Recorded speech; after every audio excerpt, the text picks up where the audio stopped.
Hello everybody and welcome all of you on Dhanaji Arya YouTube channel. My dear friends, today we are going to discuss about two time prepositions. Number one, that is since, and other, that is for. Most of the time when we speak, we get confused where to use since and where to use for. So just we are going to understand by one example.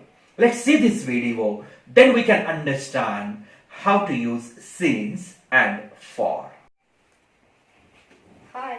Hello, you are late. I have been waiting for you for last 2 hours. Sorry, when did you come? I have been waiting for you since 9 o'clock.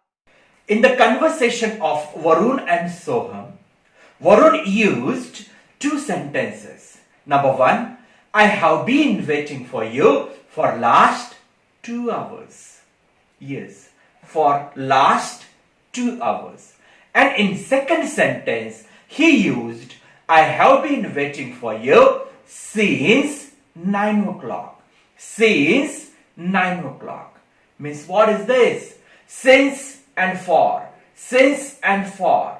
Since is used to express the start of period, start of action, starting point of the action, and years.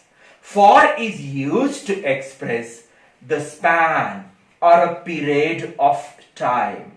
Let me repeat. Since is used to express beginning point or the start of the period, and for is used to express a span of time or a period of time. जेव्हा फॉरचा आपण उपयोग करतोय, for हा period of time सांगतोय, क्रियेचा कालखंड सांगतोय, म्हणजेच वरून सोहमसाठी 2 तास झाले इथे वाट पाहतोय. म्हणजेच 2 तासापासून 2 तास झाले तो इथे त्याची वाट पाहतोय.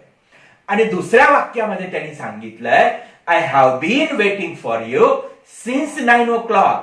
म्हणजे 9 वाजल्यापासून तो इथे वाट पाहतोय. म्हणजेच मित्रांनो, जेव्हा केव्हा आपल्याला क्रियेचा सुरू झालेला पॉइंट सांगायचा आहे, म्हणजेच 9 वाजता. सिन्स संडे रविवार, सिन्स मॉर्निंग सकाळपासून, सिन्स 1947 1947 पासून, सिन्स जानेवारी पासून, सिन्स योर बर्थडे तुझ्या बर्थडे पासून. Means what we are discussing point of time here. And when we want to talk about or when we want to express span of time, we use for 2 hours, for 10 days, for 2 minutes, for a week, for a month, for a year, for 10 years. In this way, we are discussing here, we are expressing about span of time.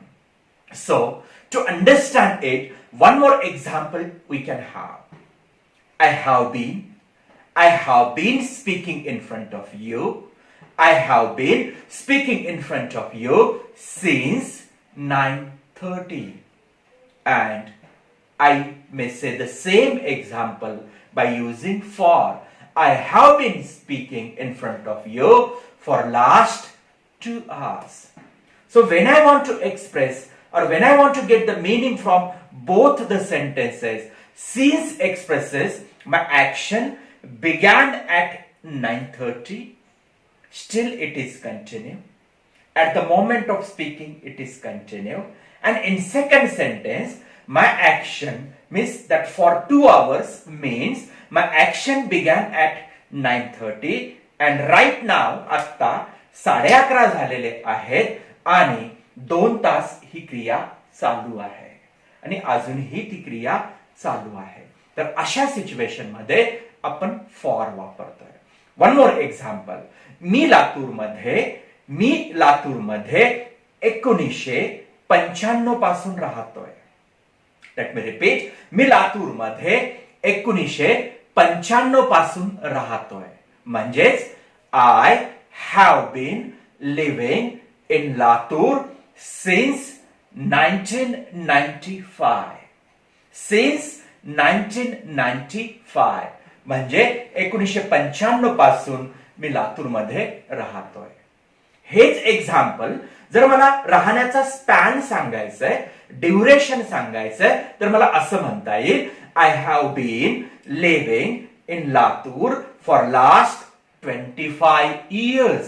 म्हणजे या ठिकाणी मी फॉरचा वापर केलाय आणि फॉरच्या समोर duration देतोय 25 वर्षाचं. म्हणजे मी लातूरमध्ये 25 वर्षापासून राहतोय. तर आता या ठिकाणी तुमच्या लक्षात आलं असेल की नेमका सिन्स आणि फॉर मधला फरक काय. सिन्स पॉइंट ऑफ टाइम सांगतोय आणि फॉर पिरियड ऑफ टाइम सांगतोय. Let me repeat, since point of time सांगतोय आणि फॉर पिरियड ऑफ टाइम सांगतोय. पॉइंट ऑफ टाइम म्हणजे ऍक्शन, क्रिया केव्हा सुरू झालीये त्या पॉइंटचं नाव. म्हणजेच since 9 o'clock, since Sunday, since 1947 हे पॉइंट ऑफ टाइम आहेत. आणि जेव्हा मी म्हणेल for 2 hours, for 2 days, for a week, for a month, for 10 years, हे सगळे पिरियड ऑफ टाइम आहेत. तर मित्रांनो, जेव्हा केव्हा आपल्याला पॉइंट ऑफ टाइम बद्दल बोलायचंय तेव्हा आपण सिन्स वापरूया आणि जेव्हा केव्हा आपल्याला क्रियेच्या पिरियड ऑफ टाइम बद्दल बोलायचंय तेथे आपण फॉर वापरूया. One more example I'll quote in front of you. We have been in lockdown since 17th March. Let me repeat.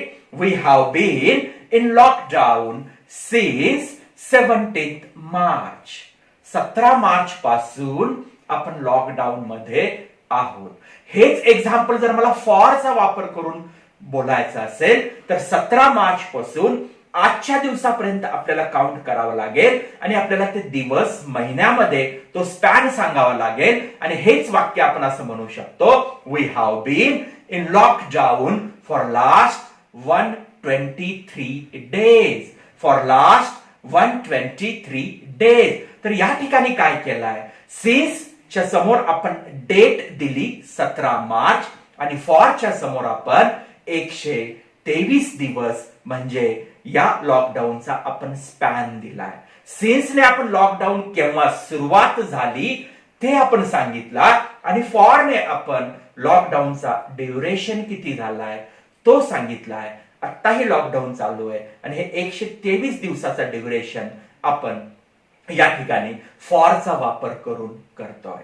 तर अशाच पद्धतीने मित्रांनो, जेव्हा केव्हा आपल्याला ऍक्शनचा स्टार्टिंग पॉइंट सांगायचा आहे तो स्टार्टिंग पॉइंट सांगण्यासाठी सिन्सचा वापर करा आणि जेव्हा केव्हा क्रियेचा स्पॅन सांगायचा आहे तिथे तिथे आपण त्या ठिकाणी फॉरचा उपयोग करूया. Last example, we have been learning English.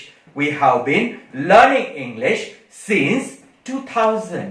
2000 पासून आपण इंग्रजी शिकत आलेले आहोत आणि हेच वाक्य आपण असं म्हणू शकतो, we have been learning English for last 20 years. वाक्याचा अर्थ जरी सारखा वाटत असला तरी यामध्ये एकामध्ये सिन्सने आपण इंग्रजी शिकण्याची जी की क्रिया सुरू झाली ते आपण स्टार्टिंग पॉइंट सांगितलाय. सिन्स 2000, सिन्स 2000 शिकायला सुरुवात केलेली तो सुरुवातीचा तो स्टार्टिंग पॉइंट आहे, दॅट इज सिन्स 2000. आणि जेव्हा मी म्हणतोय what for 20 years I have been learning English for last 20 years, तर या ठिकाणी 20 वर्षाचा या ठिकाणी आपण कालखंड दर्शवलाय. In this way, my dear friends, we can use since and for. Since is used to express starting point of the action and for is used to express span or the period of the action. Thanks a lot, my dear friends, for patient listening. Thank you.